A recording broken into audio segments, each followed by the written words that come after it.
All right, we are live. Welcome back to the Brushback Baseball Podcast. This is episode number 10, and today, as you can tell, we are reacting to we're reacting to the coronavirus. We are doing this episode remotely, as you can tell. No, with that, we are actually. Thank you to Chase Brewer, who is joining us in today. I know I had said his name on previous episodes saying he was going to come on at some point, and this is the week, so this is perfect.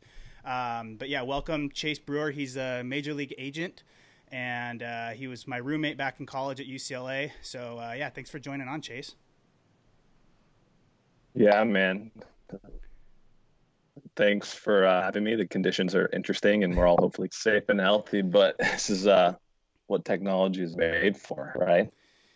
Exactly. And I think with this, it's actually kind of perfect timing because there's so many questions in the state of baseball, Major League Baseball right now, and we don't have all the answers to reacting to the postponement with baseball and everything. But I think you're a good guy to bounce some of these ideas off of and just see your perspective on a lot. And I know David has an entire list of questions because this is right up his alley.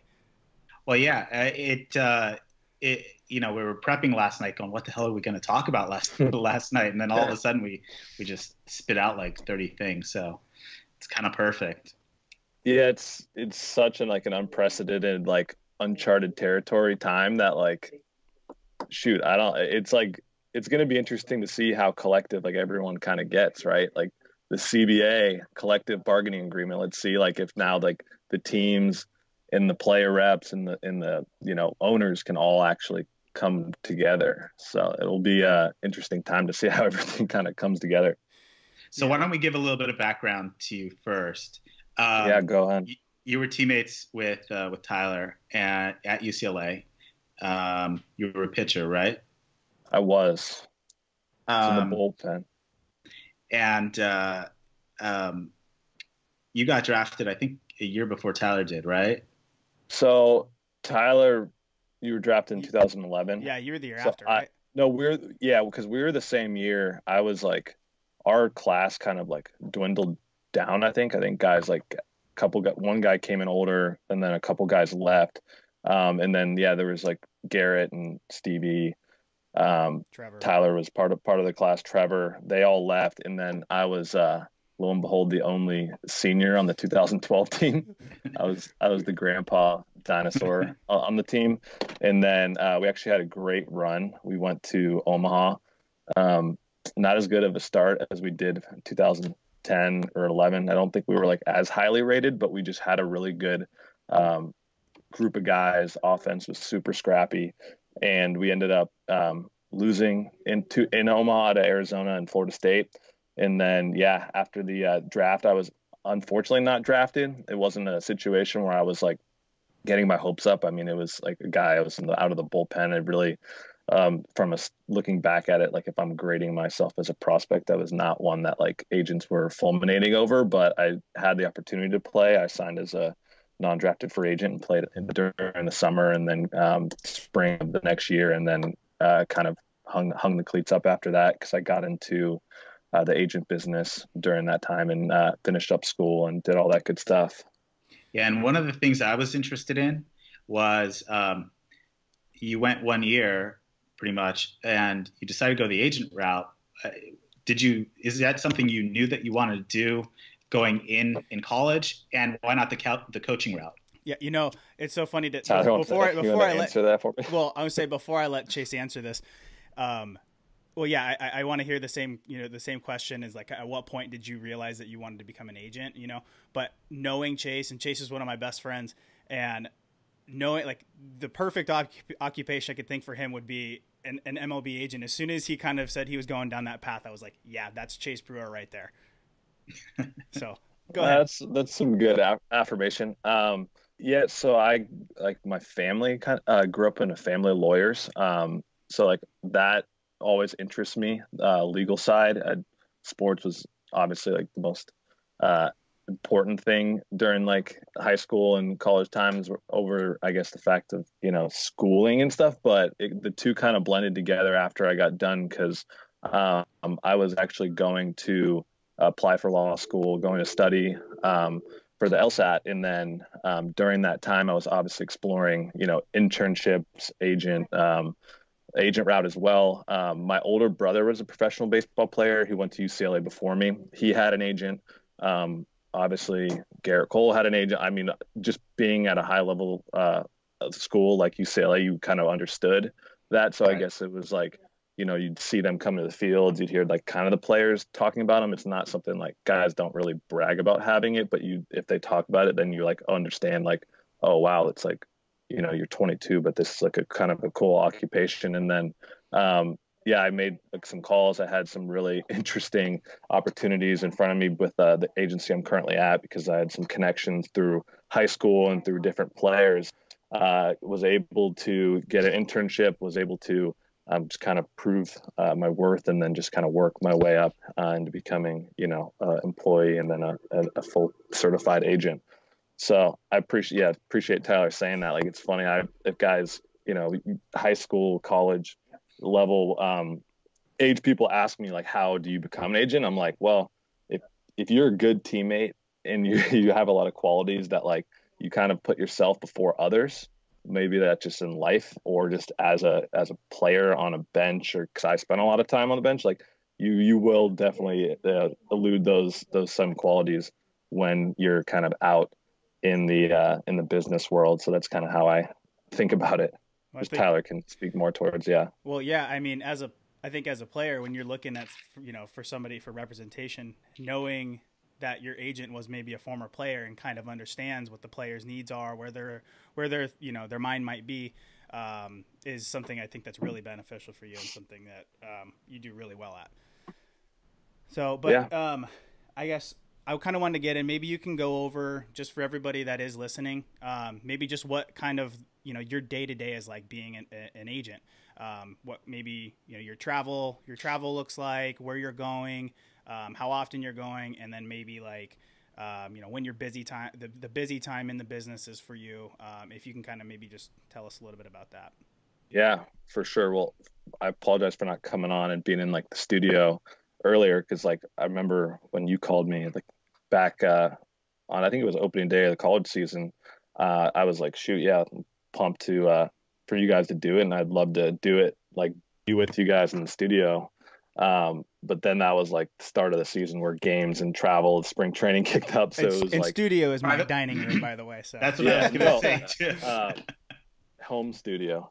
So, but yeah, no, it was no day is the same. It is like obviously seasonal, because there is an off season and then there's an in-game season, and you have to obviously be out and about to see the players, watch them, travel to, be face to face with a lot of guys. But yeah, like a typical day.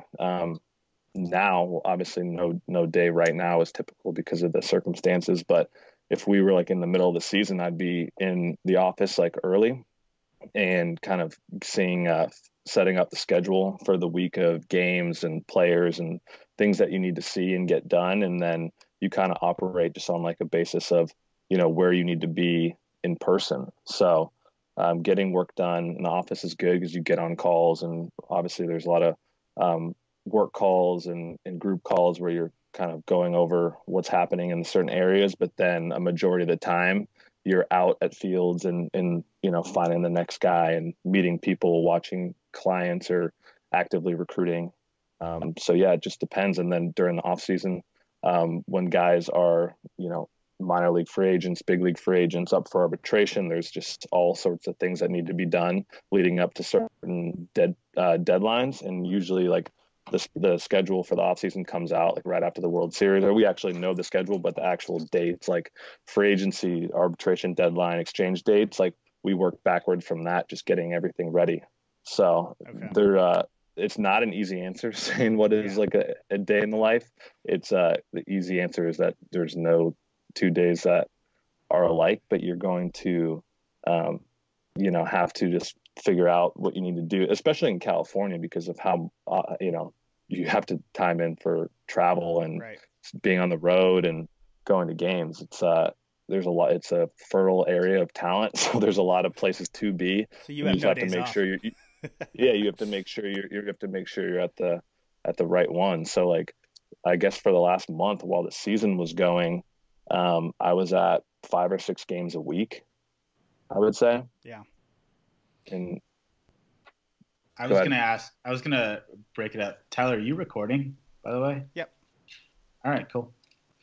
Yeah. It's not showing on my end. I'm not. I'm doing it from a different thing. I downloaded something else. Oh, okay. All right. I got it. All right. I've known Tyler for a while, so I've known to double check his work sometimes. You're a smart man. It's all right. Should have seen him in college. I've told him everything. We went through a whole thing where he was saying that there were some people that were mature enough to jump from high school to the big leagues. Tyler just self-admitted it was not one of those people. So It's all good. I might not even been ready after that third year too. You might have needed a fourth and a fifth. I might have been. I should have given you my redshirt year. Yeah. It's all right. It's all right. I made what do the colleges even do now with redshirt players? Oh too, man. From that standpoint, I didn't even think about that. That's the NCAA. Like I think they might have already announced it. I don't know if they jumped the gun on it or it's like official, but they're looking to give back eligibility to all players. And now they might be walking that back to only giving it out to seniors. But either way, it's going to cause like a huge jam of scholarships, roster space. It's going to be really interesting to see what happens if that changes the minds of like incoming freshmen in the draft or guys that would be going out as juniors. And it's bizarre that this like virus is causing this like, issues that are going to impact a lot of people for a couple of years to come in the sports world. I honestly hadn't even thought to college yet, but that raises a good point with the draft too. I mean, if they have the draft, I guess the juniors or whoever's eligible will still be eligible for the draft. But some of those guys, you're going to have a lot of guys that are going to stay back on, with an extra year eligibility, and that's going to change from the coach's perspective of recruiting. And I guess we'll have a question when Nico comes on because Nico. Yeah. Oh, Nico's coming. Yep. That's awesome. Like from a leverage position too, right? Because like juniors have leverage and seniors don't.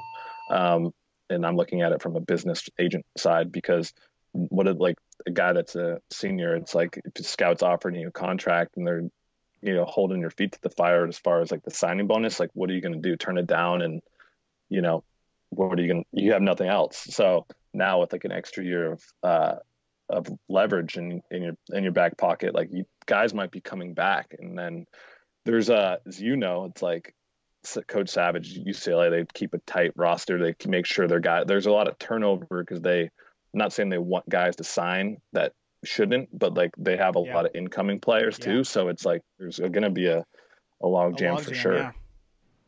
Man. And so many questions like unanswered. The ripple effect from this is going to be like far beyond what I ever even thought that a sickness or a virus could do. So go ahead, David. Sorry, I interrupted. No, I was just going to say, the weird thing is that I think everybody is pretty, for the most part, pretty chill and calm about this because everybody's affected, and everybody in every way is affected so much. So I don't know. It's just one of those weird things that I always thought growing up, because I was in college when September 11th happened, that'd be the one thing in my life that you'd go, okay, that was my event. And the fact that this is happening now is kind of like, which one's bigger? The whole world stops. Yeah. This is definitely one of those things that you're going to know where you're at when like kind of things were going crazy. And I think last week, like I was on the road in Arizona. I was seeing guys and, traveling around, and Major League Baseball suspended spring training.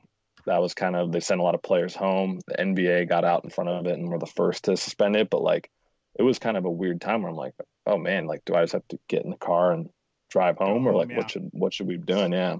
So let's start with it.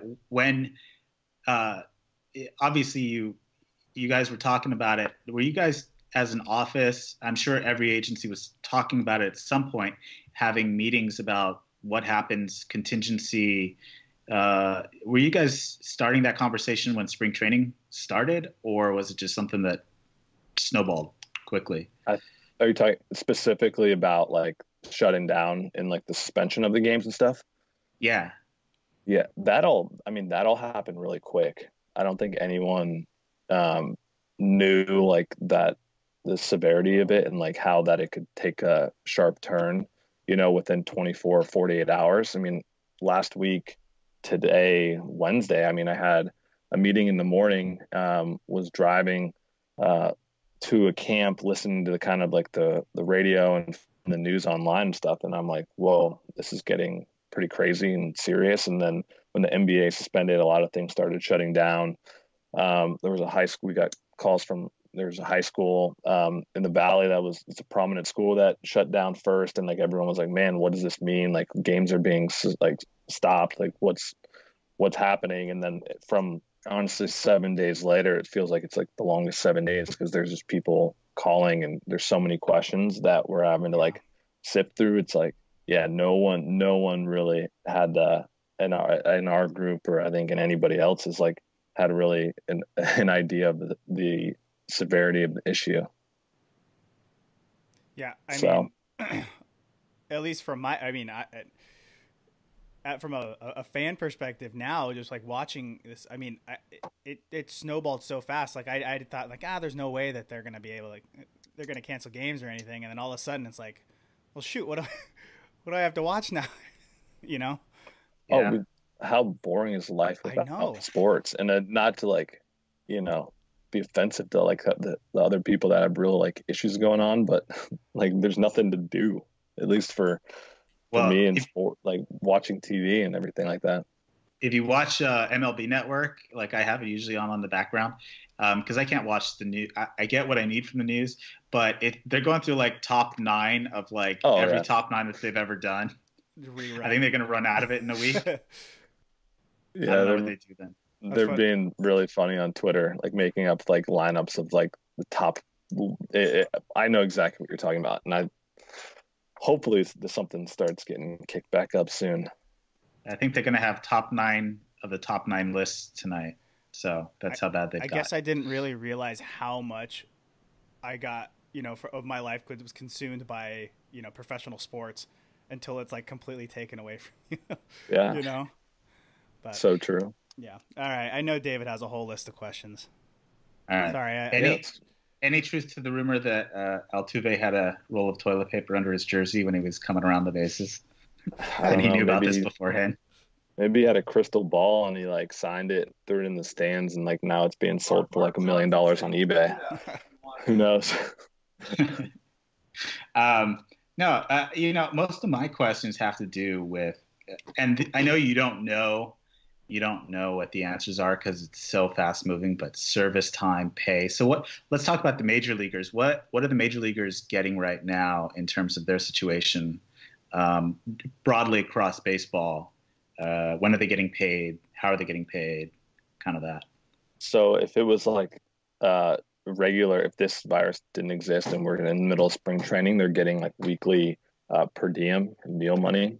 And now that everything's suspended, just for spring training, right?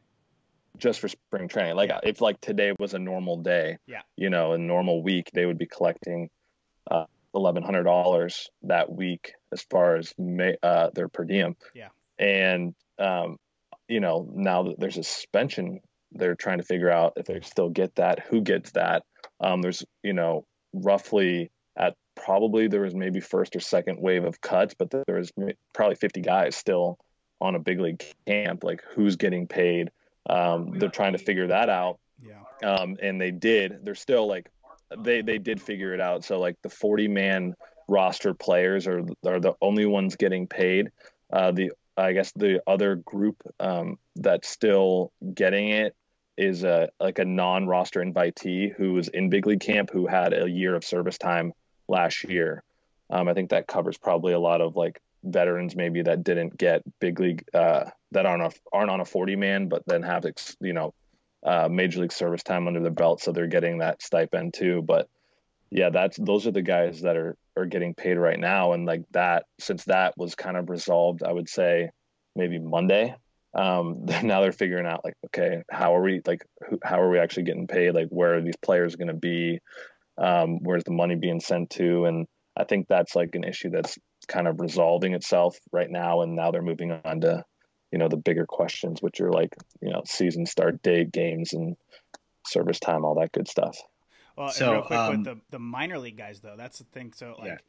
like, obviously, if you're not on the 40 man, you're not getting paid, but I'm sure that you have clients too that haven't made it to the big leagues yet. And that's gotta be tough. I saw something that, one of the minor league guys is actually, he's doing DoorDash or something like that, just to actually get some sort of income during this time.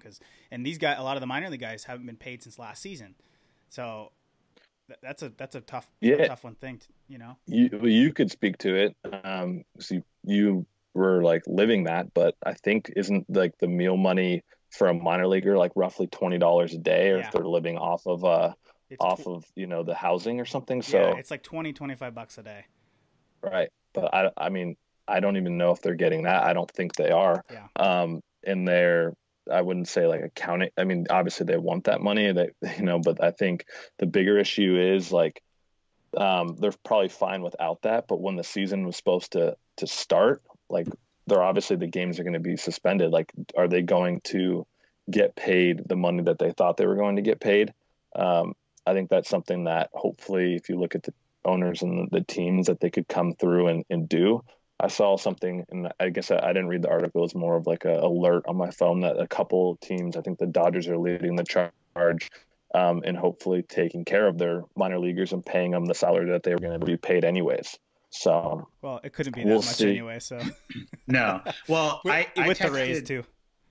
Yeah, I texted Tyler a couple days ago because the catch-22 for minor leaguers, reading it, is they won't get pay if the season's delayed, yet they don't qualify for unemployment because they're still under contract and employed by the MLB team, and they're expected to stay in playing shape this entire time when they can't go to the gym either. So minor leaguers have it. They have it rough, and they've always had it rough. Yeah, and they're unfortunately, unspoken for as far as like labor laws and unions and stuff. So we'll see. I mean, it's going to be the team. At least they got a salary increase. I was shocked. At least that's one step. Well, the Giants gave him a housing allowance too, I think, and they were starting at this tier, so not much. But I think we did the math, and per team it was like $1 million for all four top leagues, like the bump up. It's a rounding error for the teams. So right. We'll see. That's it. And unfortunately, it's like probably something that is going to be like resolved last, because they're obviously they're taking care of issues that are big money making problems right now. Yeah. So any talk so far about how long let's say, I think the CDC's thing was 8 weeks right now as of March 13th. So earliest you guys could even be talking about would be like May 8th, if that were the case. Mid-May. Yeah. And then you have to think about the fact of like, do they start back up as like kind of like a shortened spring training? How quickly are they going to push the guys? And obviously, what we all know what happens when you rush back from like a downtime, like guys get injured. So that's something like they have to be careful of too. Yeah. Well, after the 94 strike in 95, I think for like a month or two, they let 28-man rosters. So they might expand the roster so especially starting pitchers, can get part spring training, but actually start the games up reasonably quickly. Yeah. That would do something to definitely alleviate the workload. And, I think guys now, a couple teams have told players to, it's not like you need to stay in game shape. I mean, you're never going to be able to simulate, the competitive nature of a real game in a bullpen. But, they're telling guys to maybe throw 1 or 2 30-pitch bullpens every week, and then kind of ramp it up. And hopefully once these, CDC mandates and obviously, the government's trying to keep everyone distanced. But if that does lift, then maybe guys can start doing some. It's kind of like what they do. Tyler knows, but like early February, late January, early February, before they leave for camp. I mean, they're showing up to UCLA and throwing it to live hitters. It's almost like they're just backfield ramping up and before they have to go out to camp, and that's hopefully what everyone will be allowed to do before things kind of kick off. How many guys are at camp still, you think? Like, still in Arizona? How many have gone home? So I got the numbers from one organization out of the 40-man roster. 20 went home to their home, the city's state. So San Diego was the team. So 20 went home to San Diego, 4 stayed in Peoria, and then like 16 went home to their actual like home cities where they live in the off season. So I would say that roughly that half are still in Arizona Arizona or Florida using their spring training facilities, and then the other half are just kind of floating around back at home. And none of the other guys that are non-U.S. citizens can go back either. Those guys are stuck. That's here. Tough. Yeah, they're probably staying at the spring training complex, I would imagine. Yeah, unless they have like residencies where they play. True. But shoot, I don't know. People probably aren't wanting to get on planes and drive long distances either. So I mean, I definitely know it's convenient for guys to stay, but then you're seeing the Yankees, camp had a couple guys get it, and then just a few hours ago, the Cincinnati Reds camp in Goodyear, Arizona got it. I didn't see that. Just one guy. One guy. I was just told actually before the call that it was a guy that every player had kind of come and talk in contact with recently, because he has a job where he has to get in front of everybody. So that makes it way more interesting. So, but I don't know if we have to look at this thing as like glass half full. Like a lot of people are going to get this and hopefully, become immune and beat it. And then we just kind of have to move on with our lives. I understand like the timing that we're in where we have to isolate and do what we're doing now, not being together, but I think we're going to be, fine coming out of this. Well, there's a couple of teams that I brought up that are probably, if they're going to look at the brighter side and look at the positives, it's the Yankees with all the injuries they have on their pitching staff. For sure. There are teams like that. Obviously, it's how many different, different organizations and different players that are hurt at different times. But, Ohtani, a guy with the Angels, him coming back from Tommy John. So some of those are the kind of like not as popular, but there are some good things for some of the organizations. Verlander just had like an elective surgery done like yesterday or the day before. Like, yeah. And like, there's guys that, and I don't think many people are going to want to go into the knife if they have like pre-existing issues, but it's like a time where they definitely can, if it's like a 4-week thing, like, hey, let's get this fixed and knocked out. But yeah, the Yankees are going to come out of this hopefully. Yeah. I guess it doesn't help with like Domingo Germán, because it's games served for his suspension. That doesn't help him. But and I guess Severino's out for a while, but it's for I think whoever, Paxton or one of the lefties that Judge and Stanton, man, and Judge and Stanton. Yeah, of course. Those guys help. Those are they need them in the lineup.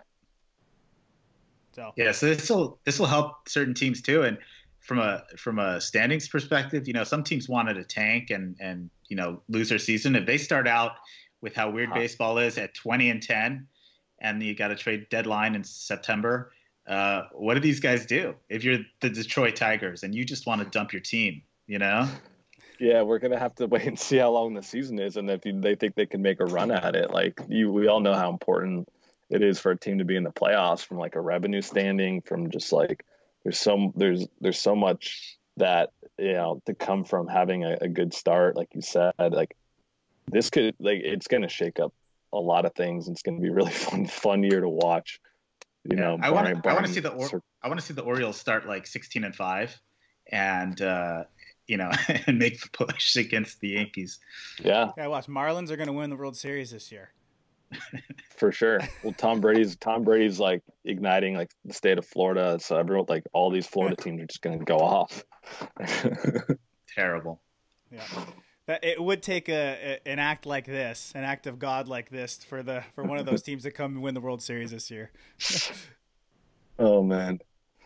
Yeah, we'll see. Man, I just keep thinking about David, you mentioned a little bit earlier, but like the big market teams and thinking about those guys that rely on like the ticket gates and the media revenue, like those are huge, huge problems from a bottom line standpoint, and we'll see how that affects. And I want to hear your take on like Mookie Betts and teams that have traded prospects away for maybe a free agent to be that they might only get for 100 games or so. Yeah, we talked before the call, but about this, but that's one of the things I'm fascinated. And I know you don't know the answer to the service time thing. That's all that but people that don't think about this, an MLB season to qualify for it is 172 days, right? Yes. 170, 172. So that's why you get into the whole Chris Bryant service time issue that you had that just got settled, where the Cubs held him back and for 2 weeks to work on his defense, and that delayed the service time. So what's going to happen with all these guys on a shortened season? You don't know. I'm sure MLB and the Players Association don't know yet. They're going to have to hash it out. But this could be, in some weird way, a blessing for the Dodgers if the owners stand strong on service time, where the Dodgers could control him for 2020 and 2021 if they don't change the amount of service time days. And that's just that could cost a player a lot of money, compounding that for like the contract that he is hopefully in line for. But yeah, we'll see. I mean, a lot of things on the contract side of that becomes prorated, during previous years, and the guys has an at bat bonus in his contract where you can kind of prorate it based on the amount of games he's played, at bats, and take that bonus and divide and get the numbers from there. But I would hope that there would be some sort of resolution where 172 days for a full year service time could become, prorated if it's a 100-game season and a guy's up for, 70 games. Like you'd have to take that 70% of 172 days and hopefully give them that amount, because we all know how important service time is for players, earning towards that next contract. And I think that's something that the players are hopefully going to hold the owners like feet to the fire when next bargaining or next time the bargaining agreement's up, which is after next year. And then we'll see, because that's a huge issue, obviously, with not only Chris Bryant, but you see all these young studs getting held back for reasons that are a little bit odd. So yeah, we've been talking some about how big this next collective bargaining is going to be. Because they've had relative peace for three bargaining contracts, that this is so contentious to begin with that I almost might see the owners trying to hold strong on this to just show them that they've still got clout, because that there's going to be stuff that they have to give up on. Yeah, there's always like the give and take, and it's funny, like one of the things that I'm obviously active in is like amateur draft and guys like having to come up through the system like at a young age. Like I hope there's just a lot of resolution from top to bottom, but they're not willing. Like when you're thinking of as a player rep and you're a guy that has service time and you're already gotten a contract and you're part of you're at the negotiating table, like you don't have your thoughts on the young guys and like the next generation and the guys that are coming after you. So we'll see. I think there's good leadership going through right now in the union, and it'll be, their second wave of negotiating Tony Clark and the guys that he has running the show over there. But I think they'll, hopefully stand strong and really figure out the key issues, because obviously last time around with the qualifying offer and how the free agents have been handled, it's kind of showed that there was some inconsistencies in how I guess it was bargained. Yeah, that was a funny one. The qualifying offer, the players thought it was fair at first, and then they figured out after a couple of years that the owners found a really creative way to screw them over. 100%. Yeah, It was that's something that I think and hope that would be eliminated. But obviously, to take on something, you got to give up something else, and we'll see. It's going to be, like you said, one of the more interesting times. I keep saying this is such a weird time in baseball right now. I feel like not put aside all this coronavirus stuff, but just the state of, with the commissioner and everything, and the proposed rule changes, and the what else was going on there? I can't even think, the new playoff format that they were going to do. What were your thoughts on some of that stuff?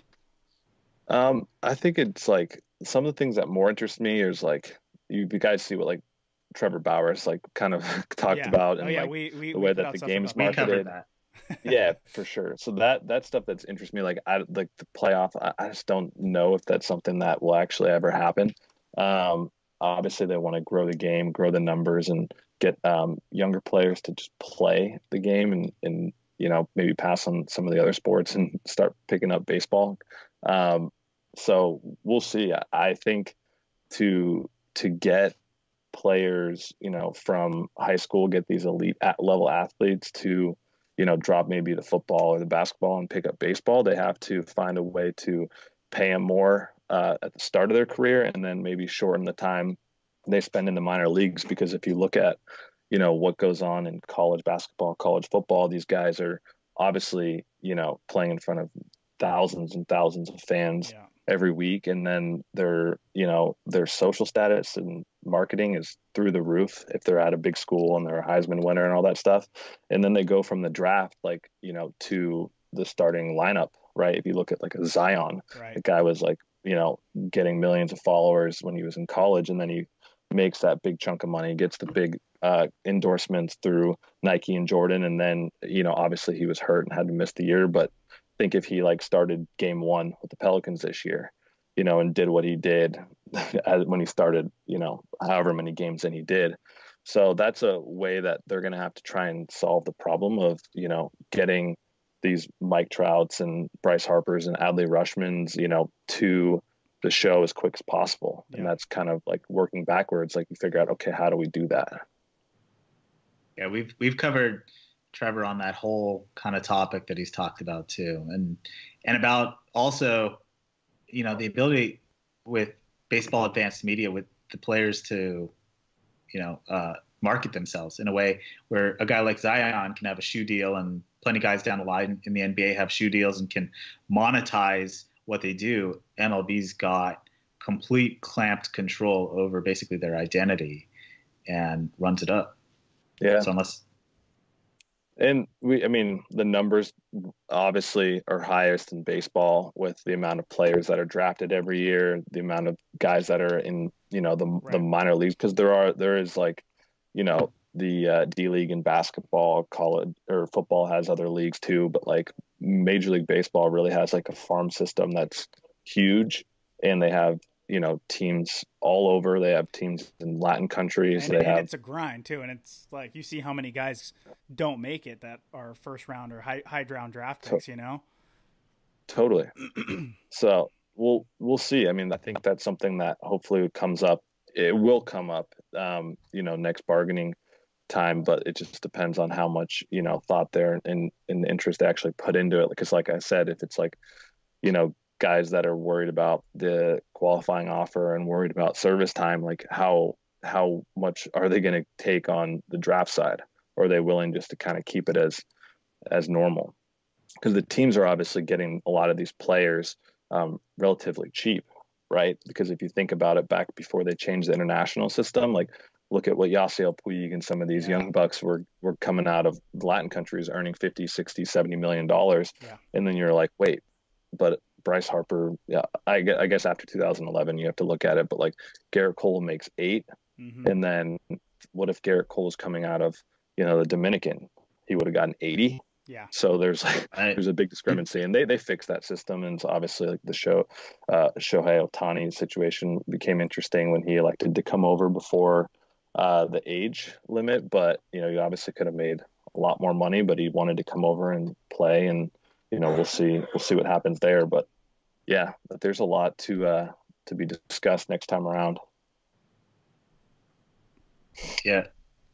Go ahead, Ty. No. I was gonna say Totally agree. But I didn't know if you had any other questions that you want, because I was going to let Chase know about something. Go ahead. Big announcement. I'm surprised you haven't heard it already. I am coming out of retirement, and I'm seeking some representation. So this is not only just part of our episode. This is like kind of an interview to kind of see if you'd be a worthy agent for me. The way you originally framed this, I knew it was a joke. So I'm not going to start screaming like, show me the money, if that's what you're asking. No. What do you got? Well, what have you been up to? I'm working on my knuckleball. You always had one. I've seen it. Thank you. But you were also he's a really good agent. He's building me up right now. You were being also out of the bullpen. You were also always the guy that would like. You're the infielder / position player that said you were better than like every other pitcher on the team, and you threw really hard, and then you'd like throw one on the mound, and you'd throw it like to the backstop, or you'd like hit someone, and like you'd become a super liability. Here's the thing, Chase. I never trained but was on a throwing program like you were. True. Yeah. But no, anyway, I mean, I was better. Does he than have the half mentality pitchers, for a all right? bullpen? I still believe that I was better than half the pitchers. I'm just. You think kidding. you could make it in the bullpen? He had a really strong arm. Durability wise. But who knew where I could have gone if I would have just stopped and done that. But you have Coach Savage calling your pitches, and with his scouting reports, like you could have been dialed up. I picked the wrong choice. Think about that like team we had in 2010. There was like 13 pitchers on the team, and like 8 of them made it to the big leagues. Yeah. Like that's a joke. I wouldn't have pitched on there, which was part of the reason why. You've been hanging out with me. That's right. The bullpen. No, but I do have I've always had a good knuckleball, and especially when I was in the minors, I was throwing it every single day, literally every single day, and I got really good feel for it. And I'd throw with one of my buddies, and I was throwing with Carter the other day, and I started getting the feel back, and I even throw at practice sometimes. And then I brought up one of the episodes, kind of half joking, and I'm like, you know what? What if I just went out and started throwing like every day? Like just really got a feel for it. I mean, R.A. Dickey was a rookie, or he came back and won the Cy Young at 37 or something like that, right? I just turned 30. We just turned 30, so hey, yeah, I'm working on it right now. You're my guy. Let's do it. Once this shutdown lifts, like we'll get out there. We'll get your knuckleball on the Edgertronic camera. We'll get your fastball on the Rapsodo. Yes. We'll be blasting out those numbers to all the local scouts, and we'll do what we got to do. Got my back. They might make a movie out of it. They made a movie about the agent Rookie. Going over to India. That's right. You remember those guys? Yep. So you could be the South Orange County knuckleballer. That's right. The next Disney movie. All right, you're my guy. You got my back. What are they? If you were an agent, you do what I love. What Scott Boras does, like with Hinge and Ryu, who gets injured all the time. He's got an arm of a 25-year-old, basically. He's well rested. Speaks in hyperboles and has like really funny, really funny metaphors for all of his players. I'd have to think hard about what I could relate Tyler's knuckleball to. Butterfly. How many 30-year-olds come to you and say, can I get a second chance in the major leagues? I think you would be the first if you're serious. I don't know. We'll have to maybe we can wait till this next wave of bargaining and we can sneak you straight into the big leagues and just get your moment of shining. You got there, Chase. Look, you can definitely get me on the Marlins. Probably. We'll see. I said, look, test me early and often. Send me somewhere that I need to do, and I'll mix in some fastballs and some sliders, and I got video of me throwing my knuckleball. So, hey, these leagues in Korea, they did a good job at controlling the virus. Like they started practicing and playing yesterday. So let's get you on a plane. All right, dude. All right. If you know of any knuckleball programs, like throwing programs, I'm just getting out and I'm throwing like 30 a day. So Okay, I like Actually, that. more than 30. No, sorry. I'm throwing 2 buckets full. I only filmed 30. Showing Yeah, off was always. we'll talk offline. We'll get you going. All right. Beautiful. All right, that's step He's- 1. I also haven't told my wife yet, so Oh shoot. so Which should go to show you that she doesn't watch these podcasts. I said my announcement was, if people want to do this, if they want to do it, they have to spread the episode as far as possible, so that way it'll reach back to my wife, and as soon as she hears it, she'll come to me and go, what the fuck? Yeah, she'll be. And then we can have that conversation. She'll be so rattled. Yeah, I'll talk her into it though. I think I could. So Yeah. She'll just have a new crying baby at home, so Going back to Iowa, Hey. playing the Iowa, the junior college programs out there that are super legit. I did play in one of those actually when I lived out Those there. are good. Yeah, there's some good ball players coming out of Iowa. There's a summer league out there. It's legit. It was good. Yeah. Iowa Valley League. So just go back to the Cape Cod. You'll be fine. Oh god.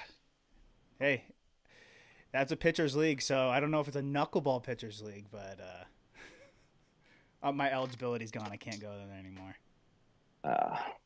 So I don't know if you have any other questions, David, but I know Chase. I know you got a call. Are we gonna have? But What time is it? No, we got some time. okay. So we're gonna have an All-Star game this year. Let's take our bets. Man, I hope, because it's at here in LA, and they did a lot of work trying to get the stadium ready. Yeah, David, you have tickets. It would be to a that? bummer if it shut down. No. Luckily, I didn't buy into that yet. Yeah. We'll see. Wouldn't you assume that it would not happen this year? The season didn't start till like a June 1 start date. Yeah, Maybe I saw something. Did you see? Someone suggested that they hold World Series there as like a neutral site. At Obviously, Dodger a lot Stadium? of people are Yeah, just to have it there, and not like the Dodgers have a pretty good chance of making it there themselves, but like that would be interesting, and that's what people have proposed in the past. Kind of do like a Super Bowl style, neutral site, just for the weather type of thing too, because only certain amount of fields can actually be played at during the if it's postponed and it has to go into December or something. Yeah, both that and just kicking around. People have talked about it. I don't know how seriously before, of holding like a World Series neutral site that switches from city to city every year, like the Super Bowl does. I mean, I feel like I'm a traditionalist, so I think that's too gimmicky. So Manfred would probably love it because it is gimmicky, but shots fired. I'm gonna call Trevor. Oh no! If you hear our podcast, I'm Team Trevor. He's very thoughtful on his stuff, and I love the way he goes on that. So you guys got to get him on. I texted him the other day, and he didn't text me back. So he was playing Sandlot style. I watched that. That was cool. Spreading virus. I was reading, because the All-Star Game's in Atlanta next year, but they don't have anything assigned after Atlanta for like 5 years, that they would just move the Dodgers rather than moving the Braves back, move the Dodgers to 2021. I saw that. Yeah, that would be totally fair. Yeah, but at the end of the day, the other proposal I was reading was that the playoff format that Manfred wanted, maybe they'll get it this year as a tester to keep more teams involved, and that way people can see, like, we'll go back to the old system next year, but we'll see how it goes this year. This is the best year to test things. Why not? It's almost like a wash year, and obviously everything's like so. I don't know. I have I almost don't want it to be such like a guinea pig year too, because if let's say they shorten it, they play half a season, like that's gonna play into some player's stats for his career. Yeah. I don't know. Like Trout could have hit another 20 something home runs or something, and I don't know. It's like I just wanted to play a full season or not. Yeah, we wanted this never to happen. Just like go on with life as normal. Well, one thing I think that they could do that would be really fun and kind of old school is they used to have double headers every Sunday. Oh God. I know, but if players wanted from the fans' perspective, if players wanted to get that service time and not get it, not get it affected this much, well, maybe we'll make up double games on Sundays, every Sunday to kind of get those games in. I mean, it's an option. Having a player, man, those double headers are tough. They are tough. At least in the minor leagues, you only got to play 2 7-inning games. You didn't have to play 2 9s.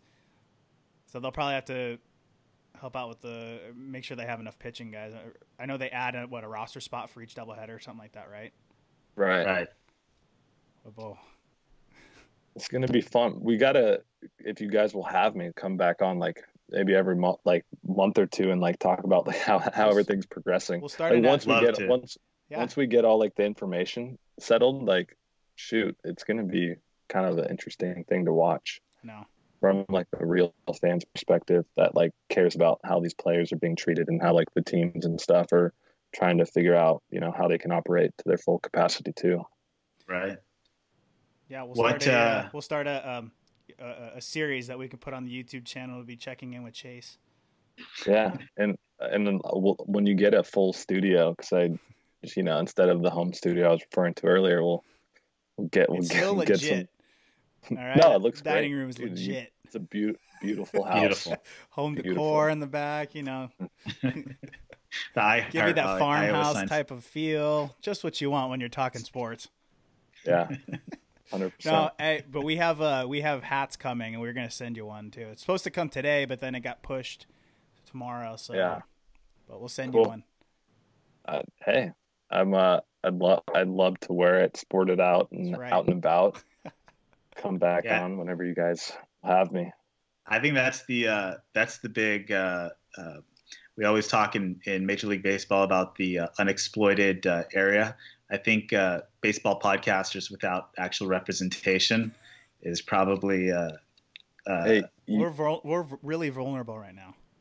Yeah, you guys let me come into the house, pitch you, get the wives there, the kids. I'll be having to sell everybody. You'll be like the drive line of the podcast, because drive line is like the Blazers and the data analytic capturing department, and now all these like anyone who's worked for them is getting siphoned off by major league teams and becoming hired like coaches. So hey, you guys just need to staff up. If you need to staff up, it's 2-man operation now. Hey, there's a lot of work going in this behind the scenes. This is my little. You can tell. This is my area. The ladder. Yeah, I got stuck in the garage with this because the kids are inside. So, but this is my editing station right here. I like it though. Thank you. It's cool. It's cool. Looks great. Yeah. So no, but thanks for taking the time, dude. Really appreciate it. Yeah, for sure. Hopefully this like stuff gets lifted. We can do it in person, but if not, it's super easy to do this and fun to chat and talk. So yeah, keep me posted, and I'm around. There's a lot of time on our hands, That's right. For sure. I'm just sitting around twiddling my thumbs over here. What else do you have to do? No, actually, no. I'm really been more of a teacher the last few days. Yeah, I have homeschooling. Yeah, got homeschooling. I'm doing both of it, so it's almost more busy than when I'm not. So it's weird. No. I won't tell your kids about the the college stories about schooling, because then they wouldn't be listening to any word you say. Yeah, that's good. Let's leave it off right now. We'll wait till they're older. I'm sure Nico at some point will let them know. Yeah. Just like after you get past times tables, just stop and let the wife take over. Well, she's a teacher, so that's probably better. We can do story. Awesome. We can do Tyler's story time next time. So yeah, for sure. Yeah. Some good times. All right, man. Well, we'll let you go. I know you got a call later, but yeah, thanks for joining on, and everybody, thanks for listening. If you're watching on YouTube, please give us a like and a subscribe, and yeah, we'll have Chase back on here. We'll start our series, so we appreciate everybody. Thank you. Thank you. Thanks, boys. Take care.